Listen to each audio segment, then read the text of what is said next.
right, everyone, thank you for waiting. First, let's welcome the moderator of the plenary session on the stage, Takeo HOSHI, Vice President of U Tokyo.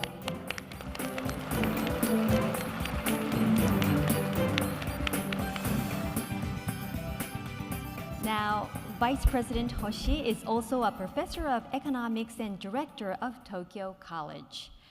His research areas include corporate finance, banking, monetary policy, and the Japanese economy.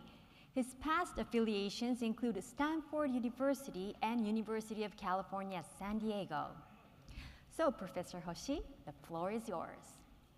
Okay, thank you, Miki, and thank you all three for excellent and thought-provoking keynote speeches. And we will start the plenary talk session, and I think in this plenary talk session, I'd like to call each of you by first names so that we can sound friendly to each other. so Marianne, Fuhito, and Byung-Yeon. So please call me Takeo. Okay, so let me start by asking each of you one clarifying question about your keynote speech. So let's start with Marianne. And so this is a question, very specific question, about slide 18. In slide 18 of Marianne's talk, you said financial performance remains focal because easier to measure than non-financial performance. And for naive economist like me, even the non-financial performance, such as job stability or customer satisfaction or even employee engagement, can be measured, not maybe as easily as financial measures. And on the other hand, the financial measures are not really easy to measure. The profits and sales and others. And so I'm wondering what am I missing here?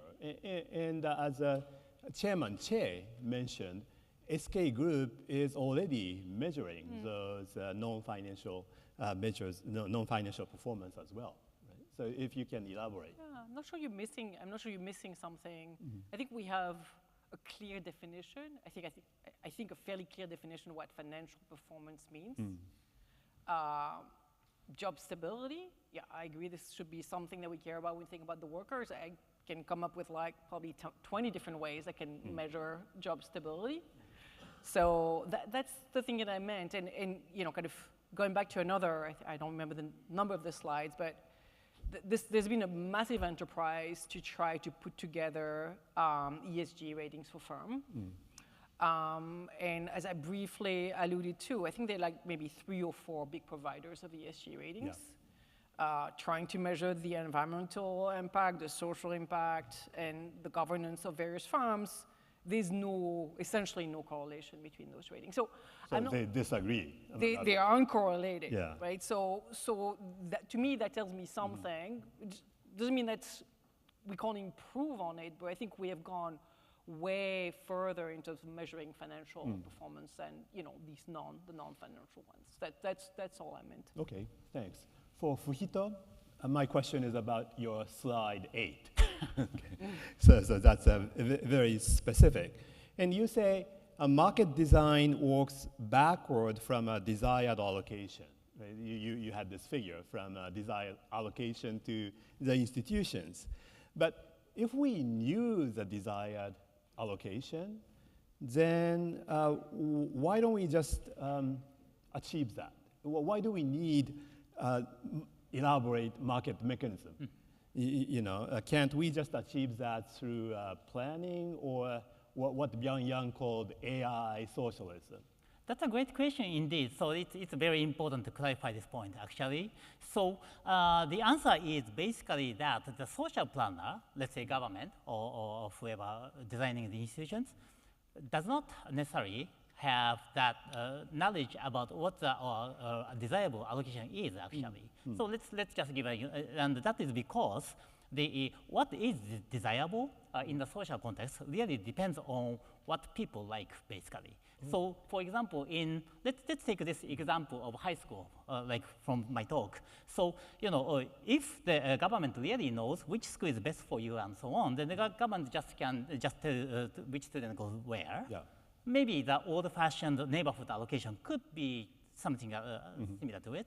However, what we all know is that different students and the parents have different views on what kind of education they like to get and what other what has the best kind of activity that they like and so on. So that information is really hard to get, and that's precisely because, and that can typically not be done even with, let's say, advanced AI, because, well, what people like and things like that is in the people's mind itself. So it's very hard to measure. So for that reason, the best thing we can do is really to design some nice institutions, but then they exploit or build on the incentives of people themselves to actually express themselves. So that combination is critical here. I see. So you need institutions to solicit information from those people, private information from those people. Yeah. Okay. Yeah, what economics call so that's clear now.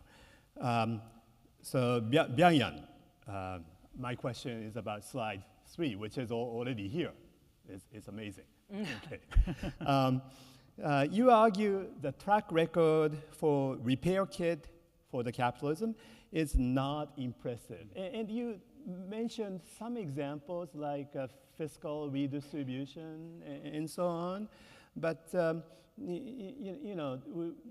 are some other repairs I think the capitalism did, like introducing a labor standard, rules on labor standard, or universal healthcare system.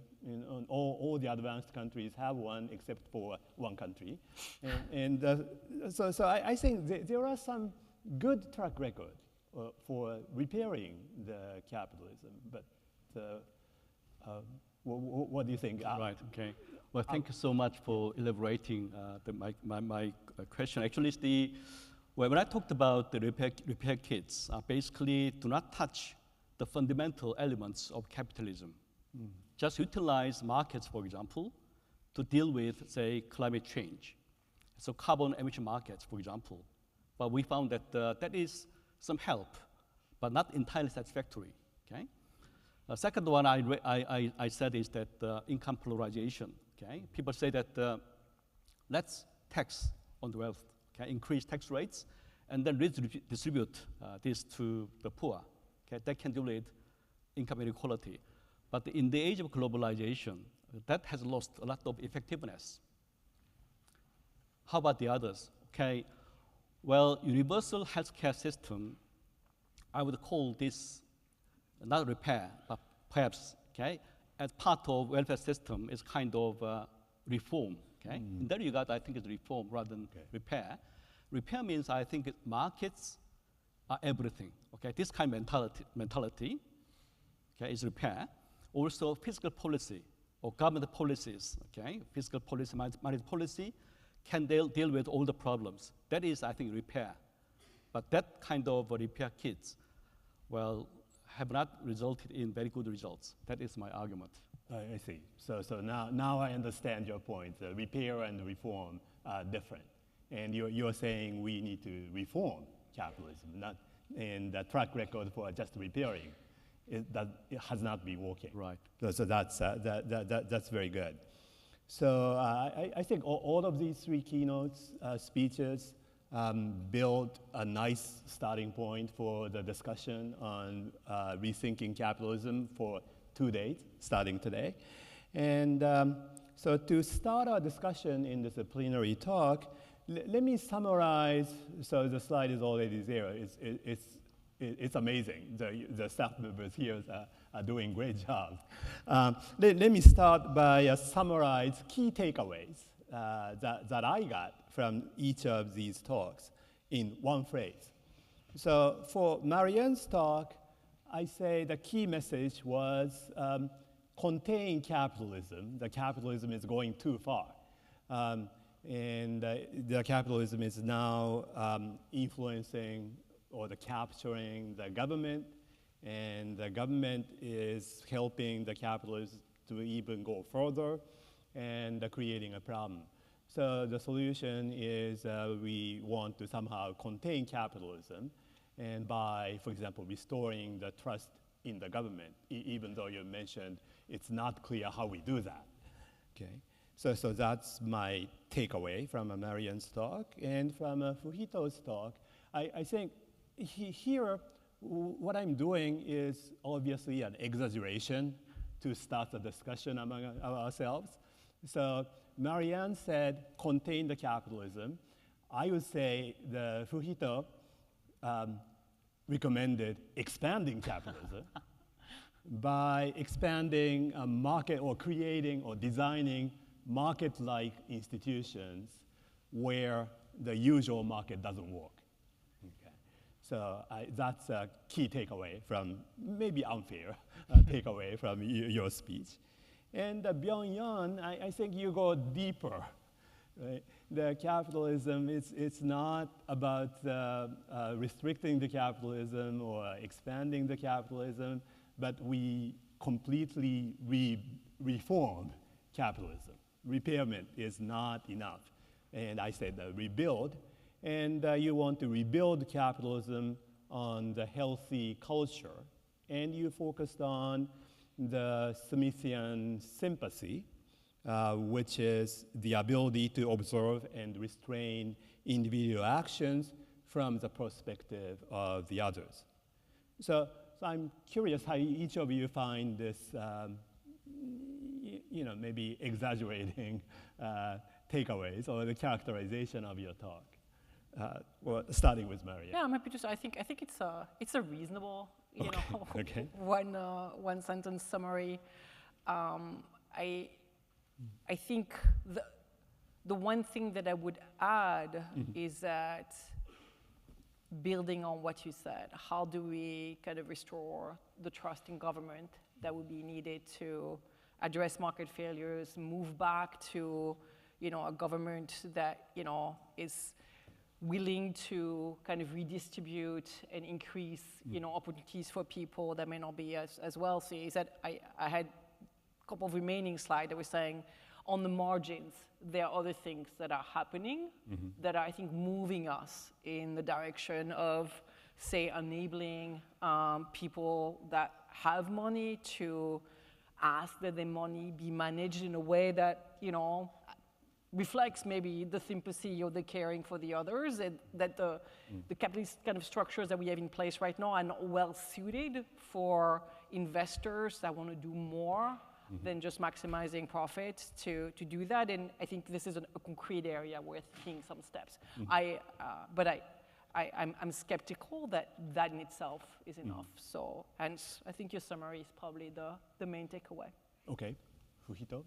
Well, yeah, so actually it's actually very interesting because my economist colleagues usually attack me and people like me as being socialists, actually, because the idea is really to design something consciously rather than let the market do the job, right? So I think I would like to probably make 2 points. So one is that indeed, like you said, Takeo, there are oftentimes some applications where the market-like institution does not exist, and the market-like institutions could help. So in this example of high school I gave, for example, maybe if the starting point is just neighborhood allocation, and then introduce this matching system, then there's at least something like a trade here. So in that sense, well, this could be a capitalist sort of idea. On the other hand, I think the point is that I think that we really try to carefully tweak the system in such a way that there's enough kind of social support, or with, like, let's say in the application to a high school, for example, we do not say that, well, just sell the right to attend the school. So if you pay $100,000 or something, you can get into Tokyo University. So that's not what we are doing, because that sounds like a socially repulsive, and people don't support it, and for ethical reasons. Instead, we just take this incentives, right, correct. So basically, to the extent that people might benefit from being able to have freedom to choose some school that fits their needs, then why do not let people do it? But then, without really resorting to things like money, which might be a problematic feature, as we have already discussed. So that is a sort of idea. So it's really, in a sense, eclectic, and try to only take good part from ideas from both types. And the related, and the second point is that, well, I actually, well, sorry, this may not be a good thing to say here, but I do not actually, probably it's not too productive to label one thing to be a capitalism or socialism, to be honest. So I think it's really important to try not to deeply, to think too much about which one it is, and try to actually have a good system in each application. And basically, we should think about it from logic and data. So I think that's a productive approach. Okay. So you told me I need to avoiding the labeling. Well, go ahead. But not just expanding whatever this is, but reforming or repairing or reforming the capitalism, okay, or the institutions. Okay. So Byung-Yeon, what do you think? Well, this is a plus summary. I like it. But if I can add something on this, well, sympathy is not just for individuals, for corporations, also for society as a general. Okay. I studied the transition of socialism to market economy in the late 90s in Eastern Europe. I found that capitalism is not a very strong institution. Actually, it's very subtle, it's delicate, can be easily damaged. Okay? And it requires healthy culture, healthy institutions. Otherwise, market itself may not be functioning very well. So now we forgot this part of institutions or culture which have to sustain capitalism, and then ask capitalism, you should fight you alone. Okay? That is, I think, unfair. Okay? We forgot this part of capitalism. That is what I'm saying. Thank you. Okay, thank you. So now I think I understand your keynote speeches better, so I'd like to get into tougher questions. So the first question is, we talk about the problems of capitalism here, be it environmental degrading or extreme economic inequality. But if we think about it, these are the problems of not so much capitalism or this allocation mechanism, but industrialization and economic growth. Right? The environmental issue is most clear, that we use a lot of energies to grow and become bigger. So instead of talking about the capitalism, if we try to stop these problems, instead of talking about capitalism, shouldn't we be more extreme and start discussing the possibility of stopping industrialization and stopping economic growth altogether? And there's this type of discussion out there as well. And so rather than tweaking the capitalism or even reforming capitalism, should we talk about stop growing? Marianne. I mean, I think it's a thought that I'm not surprised to hear from the perspective of, a developed country like Japan or a place like the US or Europe where, for most people, most of their needs have been satisfied and, maybe they really do not need an upgrade to their iPhone next year. It's a very disturbing thought when I think about it from the perspective of the rest of humanity where, people essentially not getting by. So yeah, so from a global perspective, thinking that degrowth is a strategy seems a very extreme thought to me. Okay. So yeah, yeah, this is a very tempting thought indeed to try to like stop growth itself. So, but my inclination is that, like Marianne, it's probably not a good idea. And then, firstly, because there are a lot of people who still need material wealth. Secondly, I do not actually see a good path to do that, and it's unclear whether that is sort of like a more viable option than, let's say, this sort of reforming the capitalism. So, I mean, to the extent we can actually some system like this managed capitalism should be really important, I think, also for things like environmental protection, because, well, that entails, like through a lot of ideas we have been talking about, the how to actually make efficient use of resources which we have only a limited amount of. So I actually think it's a probable. I would actually advocate for doing a really good job of managing capitalism. And Byung-Yeon. I think zero growth is certainly helpful for climate change. But I don't know how to deal with income inequality by stopping growth. Okay, but that is kind of zero-sum game. But also, as Maria mentioned, I think it's unfair for talk about zero growth for developing countries. But for developed countries, the growth may be a good choice, only if it's taken by, not by state, but by individuals. So zero growth is possible when we choose, individuals choose, zero growth. That means our lifestyle had to change. That is my focus as well, because capital is something, but unless we change our style, our actions, then capitalism itself cannot tackle all the problems. That is my point. Again, zero growth or degrowth is also something we need to choose. I don't know how the state dictates us, okay, not to consume more, not to earn more, or not to cause any pollution. Actually, that requires change in our lifestyle, in our value system. That is, I think, fundamental. Okay, thank you. So on this question, I guess all of you agree that we shouldn't go that extreme, and that we should try to reform capitalism in some sense. Okay, so the second question I have is a little bit more academic. 40 years ago, more than 40 years ago, I graduated from this university.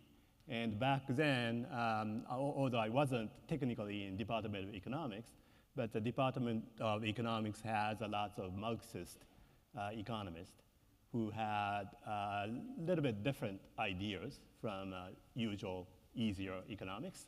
When I was listening to the argument made by Marianne of the vicious cycle between business power and the political power, that reminded me of something I learned in Marxist economics back in my university, the student days, which is a thesis on state monopoly capitalism. And maybe a young audience that doesn't know don't know what it is. But state monopoly capitalism is considered to be the final stage of capitalism. It's a capitalism on steroids. And giant monopoly capital and the state become fused. And the state directly protects and promotes the interest of a large business, monopoly capital. And according to Marxists, the only solution is some kind of revolution to overturn the government and restore the healthy relation between economy and people. But Marianne's talk, even though you say it's not clear how to restore the trust in the government, but you seem to be more optimistic than Marxists about the possibility of regaining trust in the government.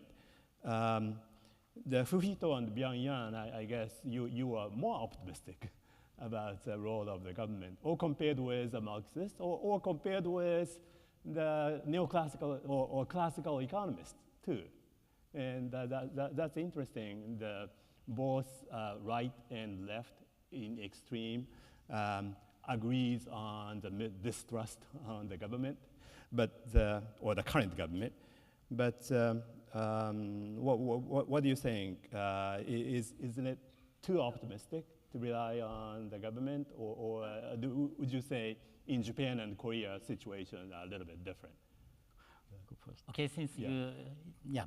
Okay, you want to know about You Japan, studied so it. with me then. Okay, great. So actually, I may have sounded too optimistic in my evaluation, and indeed, the problem of trust to the government to do the good job seems to be a really quite hard, actually. And actually, related, people like me as an academic, so I kind of advocated for some nice design, having socially good outcome in mind. But then, of course, we face a lot of distrust, right? So when we talk about, hey, this is a good reform, then the first reaction from anybody I talk to is basically, hey, why do we care? And I don't believe you, right? So it's very natural, actually, that people who do not me, or maybe who know me, not to trust what I'm proposing, because I might have some hidden agenda and so on, right? So that is actually a big problem indeed. So honestly, that problem has not been solved in, let's say, even in the abstract theoretical literature. So when the very famous economist Leo Harvitz got a Nobel Prize, and his lecture was titled, he did a lot of things about this design economics, and his title was, well, but who guards the guardian? So that's a problem, right? So when you make social institutions, what guarantees that this is well intended? Of course, that's a problem. So I do not have a good solution. So the first step is probably maybe two steps. One is to base at least for academics, when we talk about recommendations, base our recommendations as much on the actual research as possible, so that whoever distrusts us or can check them and cross-validate. So that's the first thing.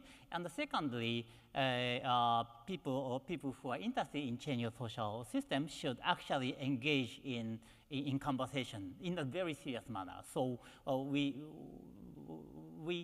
kind of do it in a sort of case-by-case basis. And my experience so far is that indeed, when we talk between the actual social, the policymakers and outside sort of consultants or academics and these people, then having actual serious conversation and trying to understand each other's point seems to be a really important first step. So okay. I guess that's it from me. Byung-Yeon, what's your point of view? Well, I think it's we know that capitalism has a lot of problems, now huge problems. And so I think it's tempting to say that it has to be replaced, okay? To some extent, yeah, I agree, okay? But what I'm worried is replaced with what? I think the only viable choice would be socialism. But you know that socialism is a man-made, artificial one, okay, proposed by Karl Marx and built later by Lenin and Stalin. But they failed, okay? But the capitalism is a kind of natural evolution. In other words, nature made it. And which is stronger? Okay? I think nature is stronger than human design. So one has to be careful when they say, okay, capitalism has a lot of problems, okay? Let's dismantle it, change it. Then you have to ask question, with what? If one say socialism, that's not answer, I guess, okay? Well, you know the answer. Let's anyway dismantle, destroy it, and then think about later. That was what happened in Soviet Union, okay? A lot of disasters and tragedies. A lot of people died. That experiment failed, okay, totally. So we have to be careful, okay? You may not like capitalism, but what is the better system, okay? The second one is, okay, well, state capacity. Actually, there is no black and white. state capacity varies across countries a lot. If you look at the Hansen's index, my memory is a bit out of date, but I think I found Denmark has the highest state capacity rate, 2.7, and the lowest was Somalia, minus 2 point something, okay? And so it varies across a lot of countries, okay? Therefore, well, even though there is a lot of political polarization, distrust, but if there is strong state capacity, here I mean that it turn to run and manage as a state, okay? Not overly swayed by politics, thanks to strong constitutionalism, robust institutions, and high quality police capabilities. Then this state capacity mitigates, okay, the shock from political polarization on growth and social stability. Therefore, we should not have a kind of view of black and white. So state capacity, democracy, rule of law, right?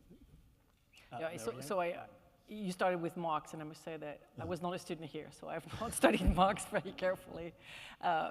What your description was also kind of like very similar to the other argument against government regulation that also come from the Chicago School, which is George Stigler, right? George Stigler essentially said it's going to be a rule, then whenever government comes and regulates, the industry will capture the regulator, and hence the regulation will be just another way for the industry to increase its profits, such as by creating, you know, kind of regulation that will raise barrier to entry. So I don't know whether everybody ever told George Stigler that he sounded like Marx, but that would have been really funny if they'd been, you had heard it.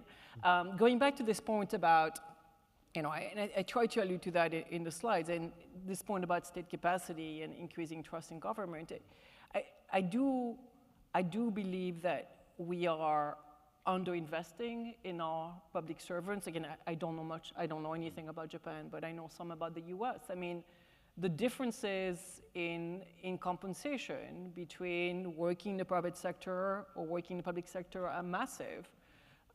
The fact that we have politicians that, you know, are responding to the pressure they get from vested interest and deep-pocketed interests is a sense because they kind of need the money to win their re-election and their campaign. So I feel like reinventing, you know, the public sector, attracting stronger talent, you know, paying, you know, people in the public sector better. I mean, one example that always comes to mind, obviously that's not really a democracy, but, you know, Singapore, you know, has less of this kind of, you know, kind of corruption in a sense of, you know, kind of the public sector. That's at least my understanding. I think they do that by making it, you know, an attractive sector to be working in and making it, you know, kind of well compensated. So these are things that I think could be, you know, could be steps in the right direction, I think. I see. So attracting good talents to the public sector is important. And I think Japan used to do that very well. The many University of Tokyo graduates and other talented people were eager to go into the government, which I heard is changing a little bit. So there may be, you know, we may be, or Japan may be facing a similar problem in the future unless we are very careful. Okay, so in asking the next question, I would like to show the one slide before that, during my slide, thank you. So even though in Marianne, your talk, you don't stress very much, but in the same article that Friedman did back in 1970, that he stressed freedom, right? And this is a quote towards the end of that New York Times article. And he said, he made these 2 points contrasting the logic of capitalism to the logic of social value type of argument, or the political, the political mechanism is, so he argues, I just read the bold point.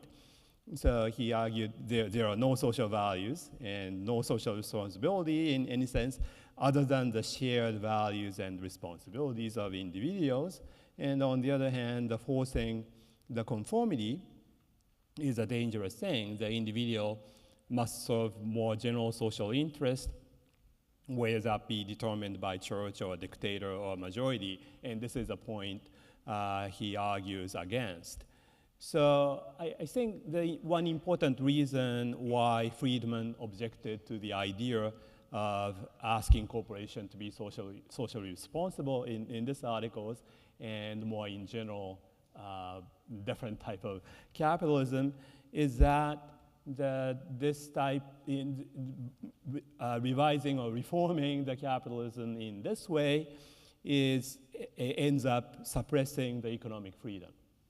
And how do you think about this reasoning? I think this is a part of this argument that I very, very strongly agree with, right? So when I think about corporate social responsibility, people don't, kind of the idea that, people that run farm do other things than maximizing profits. One of the big concern I have is how do they decide what they do?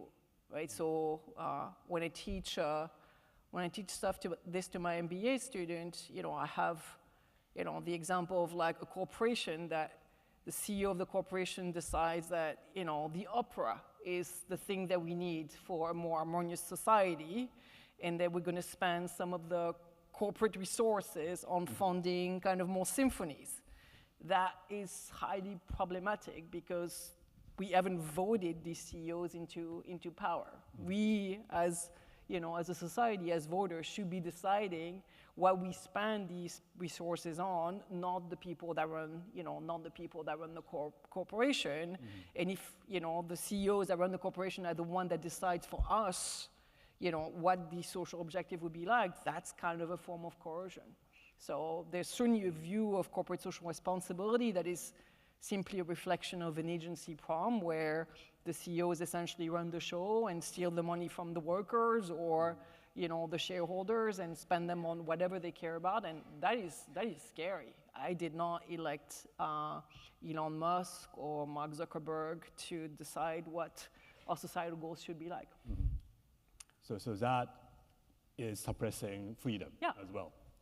Fuhito? So so I strongly agree with what Marianne said. So about this sort of essentially private matter. So when I read this clause, so what I'm not totally in agreement with is, does it actually apply to all sorts of social problems? So I think there are lots of problems, however, in which the freedom doesn't really mean the good outcome. So let's say maybe environment. So Marianne also talked about also kind of market failure, right? So in situations in which, let's say, the carbon emission may be a problem.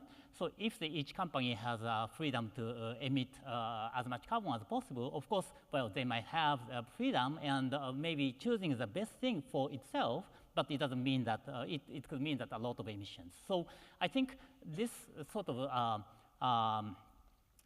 qualifies that this statement from Friedman seems to be really based on the premise that either there's actually no meaningful market failure, and or there are enough policy by the public which had elected a good system. So in the absence of that kind of system, maybe actually I could see some room for the people in the management to actually have these other social considerations. So I guess that's my point. Okay, Byung-Yeon, you explicitly mentioned freedom is really a foundation for both democracy and capitalism. That's right. Freedom is the most important, I think it's for human beings. Without freedom, what else we would like to pursue, actually? However, I think I admire and respect Milton Friedman. I think I should read. We have to read his quotations here from his time perspective. In 1970s, I think it's the American capitalism was strongest, as Marianne showed the graph, when there is not so much income polarization. Okay? But now that time is over. Also, American capitalism is a mixture of small government but large donations. So that is okay as long as people donate a lot of money to others as individuals. But now the income polarization has been deeper and deeper, and these donations cannot be solved. It's all problems. So I think somebody has to bear the burden. Perhaps the burden should be shared not only by individual state, but by corporations. So I think I should read. I read his quotations here from his perspective in that time. But I think this time, his time it changes now, and therefore the relevance of his quotations has a limitation to our times. Okay, thank you. So moving on to the next big question. One word that I haven't heard in the session and from your keynote speech is China. And in many discussions like this about the current society or global conditions, it's amazing not to mention China in the first, I don't know, the 100 minutes or so of this discussion. But China has a system different from capitalism, and their economy, or you can disagree, but they agree with me, right? Their system is not capitalism. It's a socialism with Chinese characteristics, right? And they seem to be doing quite well. I mean, China has achieved phenomenal economic growth, and more recently, they have been tackling the environmental issues very well. I was in Beijing last weekend, and I once again was impressed by how clean the air has become compared with, say, 10 years ago. And also, at least they would claim their system is supported by the Asian values that we value, at least the three of us.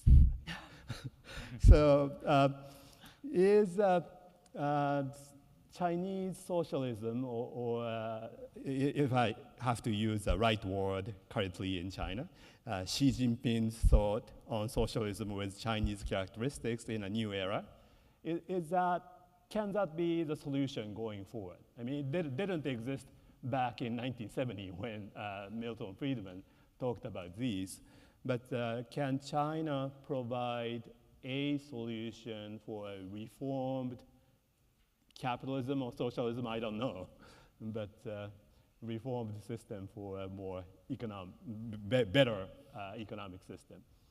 Start with Byung-Yeon. You studied economics. Yes, seriously. The questions are becoming tougher, right? Well, I think it's on the basis of my criterion of socialism versus capitalism, I have to call Chinese capitalism, Chinese economic system capitalism, not socialism, because it's not based on central planning, and the means of production actually owned by a lot of means of production owned by the private entities, not by the state. Having said that, I agree with Hoshi's problem is that it halted privatization of the banks and state enterprises, and so kind of a mixture of capitalism with some kind of elements in socialism. So it's a gray area.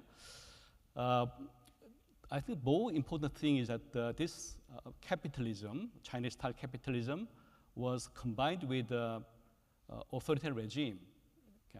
Not democracy. So I argue that democracy and market economy are pair. They are helping each other because they are based on freedom. But autocracy plus capitalism is kind of one is horizontal, one is vertical. It's how long it's sustainable is a big question. Of course, one may say that the AI monitors people's activities, and if we're thinking what they spend, how much they earn, everything, then AI can be helpful to sustain, say, capitalism with, communist rule in the authoritarian regime. I wonder, because still China is in transition. They were testing this kind of system, mixed one for the last, say, 50 years. But still, if we have a long time horizon, these two fundamental institutions, one is based on rule from the order from the above, One is based on horizontal freedom.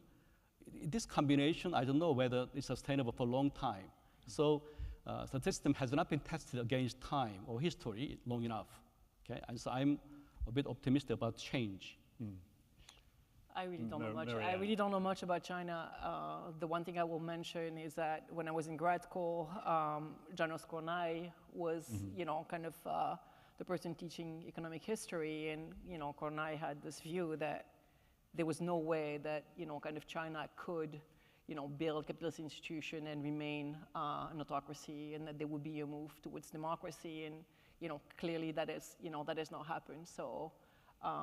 And I think it's very difficult for me, kind of coming from, you know, Western tradition, to think that, you know, I can have freedom when I decide, you know, kind of what to buy and where to live, but not freedom when it comes to kind of politics and voting and getting this level of state coercion. So I get the question that you ask, you know, it's hard for me, but I'm sounding kind of a bit ignorant here, to think about how one can have freedom in one sphere but not in the other one, and how that's sustainable. But that's all really I have to say.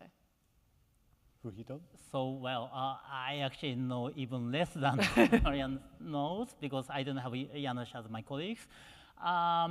So instead of making up my own theory, so let me just say that there are some views among economists, indeed, that Chinese development has been spectacular indeed. However, going forward, there may be a issue. Why? Well, in the past, China has been really transitioning and catching up. And for doing that, some of the central planning component by the government of allocating resources could have been pretty nice.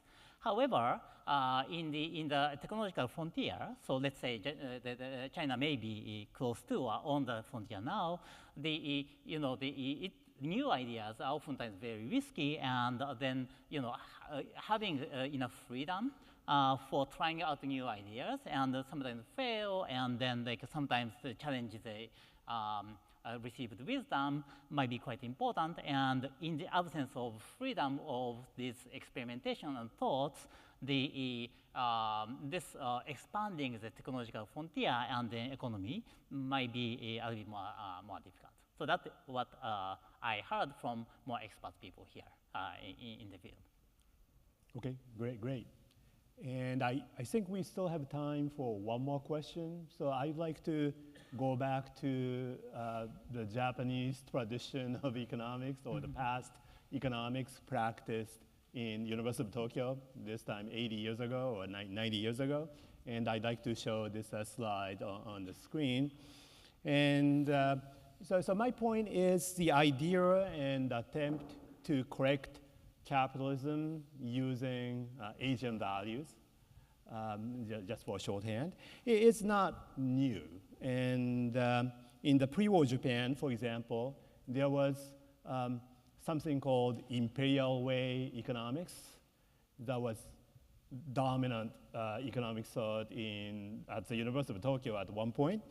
And that imperial way economics criticized both capitalism and socialism, and the classical economics and Marxist economics, and argued that the economy cannot be separated from ethics, politics, or morality, and the people should cooperate harmoniously for the collective good. Okay. And what I've shown here is actually a quote from a document written by a policymaker or the government bureaucrat back then, and which was quoted by Tetsuji Okazaki, economic historian here. And basically points out the serious problem of the capitalism as we are doing today. This says the majority of shareholders take profits by selling appreciated stocks, selling times when the price is expected to fall, and often seek dividend increases without doing anything to deserve them. Right? So that's a very harsh criticism on capitalists. And it's gone on to say, if these shareholders control the directors of companies, influence strategies, and sees a substantial amount of profits, then the system of joint stock corporations has serious flaws.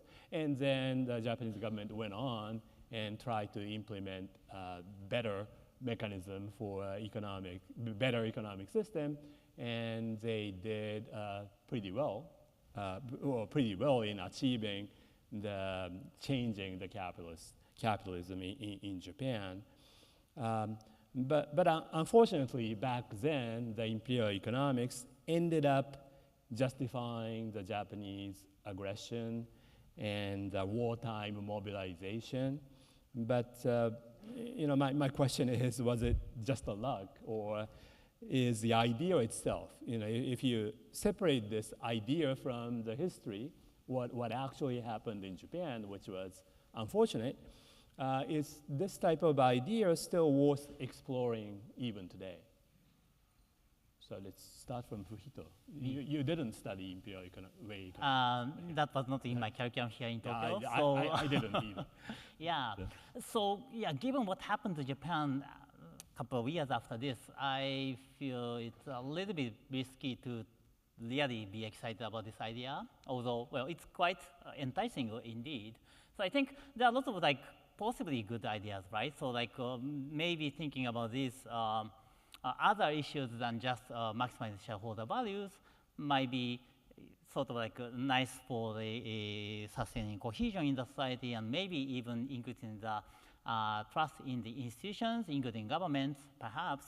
However, the issue here seems that, a little bit in the meta way, these ideas could be possibly misused, like you just mentioned, right? So since these are a little bit open to a lot of interpretations, and we do not exactly know how these ideas could work. So I think it's probably really worth considering, but with a lot of cautions and a lot of sort of study and discussion to think about it. So I guess that's my view. Okay. Byung-Yeon? Well, when I read Adam Smith's books, I found that he has some kind of ideas about the sympathy, like conscience, or a man with, in his expression, a man within breast. So he feels that something happens for one individual, for example, if he makes a lot of money with cheating others, then he has got some kind of punishment from his conscience, okay?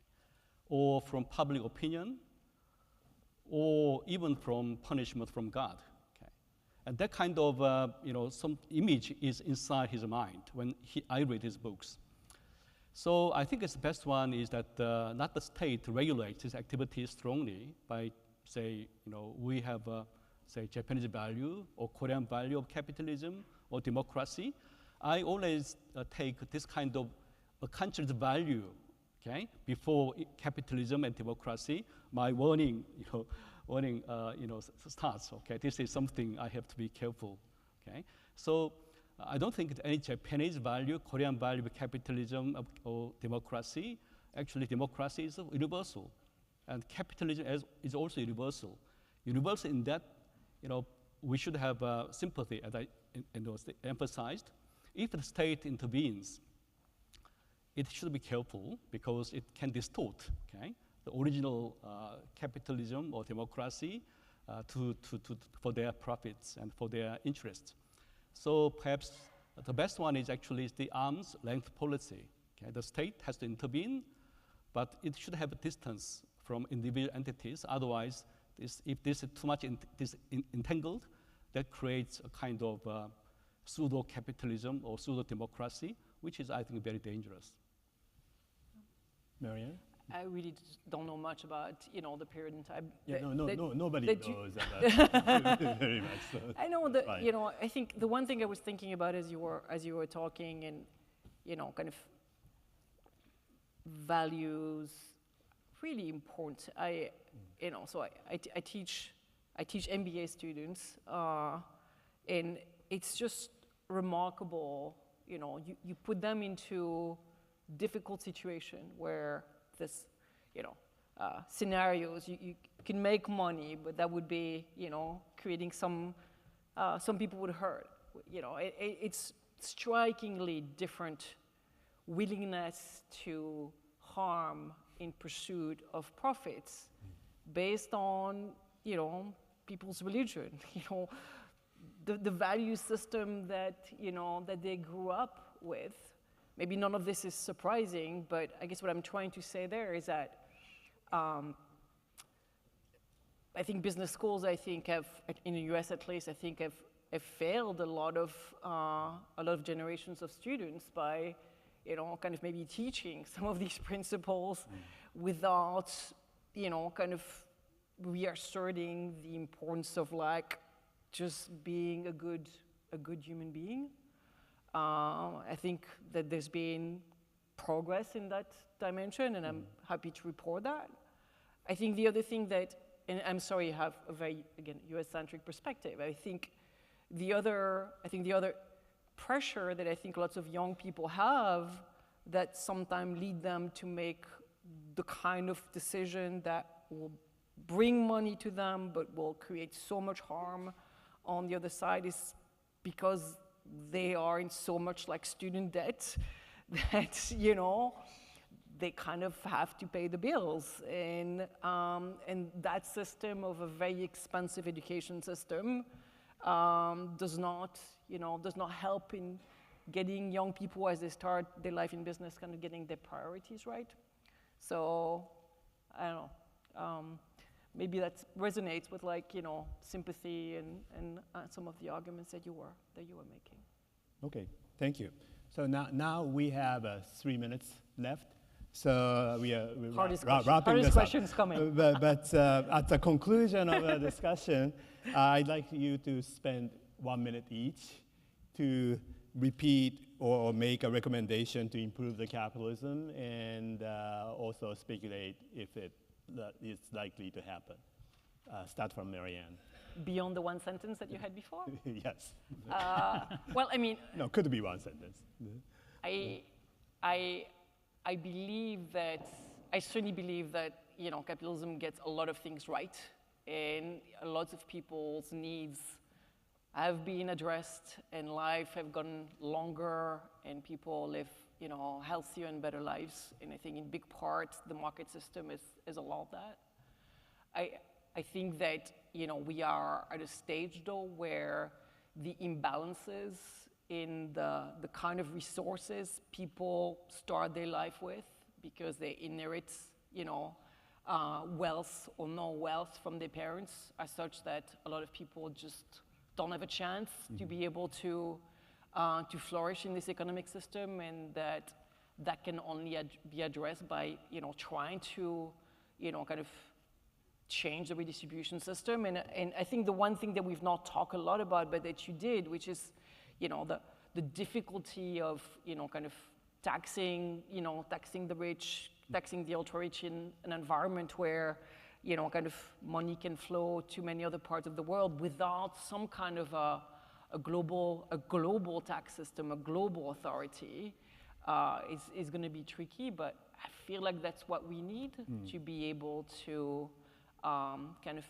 improve or contain, to use your word, that system that has, you know, benefited a lot of people. Okay, thank you. Fuhito? So let me just pick up on what Marianne ended with, so which is a global tax. So I think we as academics have a lot of contribute in terms of what kind of system could solve for some of the problems, like income inequality or environment. So we have, for example, we can think of how to do the good tax. Based on, however, crucially, on the idea that we can actually make such a tax, more or less. So recently, well, this is not the case in reality, of course. So there's actually an active area of research in which to think about what kind of like system could be self-sustaining, taking into account the fact that there's nobody who can enforce anything, right? But there are countries, for example. So these things could be helpful. And at a more basic level, however, I think, hopefully this gave an example, I think people like us, like in the universities, could contribute a lot, and I'm very optimistic about it. But of course, we need to really learn and disseminate our knowledge, and also hear from other people, and have a really important discussion. So I think a place like this one is very important. So we should really continue conversation. I guess that's what I want to say. Yeah, Yeon. I'm very glad that University of Tokyo has got this title for this year. When I was writing a book 2 years ago about capitalism, I found that people not talk about the crisis democracy, but not crisis in capitalism. I think it's the right time for us to think about capitalism, how certain it is. And actually, I believe I have been lucky and fortunate in my lifetime, because I have been living in a society where democracy and capitalism are robust and strong enough. But now with these two systems are attacked, okay? So it's quite a dangerous time, in addition to United States, Chinese competition. So it's very tough time is waiting for us. And then I think it's what should I do? Well, not only providing knowledge, also for teaching the students, I think I have to change my lifestyle. So after COVID-19, I use just once or twice a car. Okay, it's most of the time I use public transportation or I walk. And this way, we have to change our lifestyle to accommodate the pressures coming on, capitalism and on democracy. Thank you.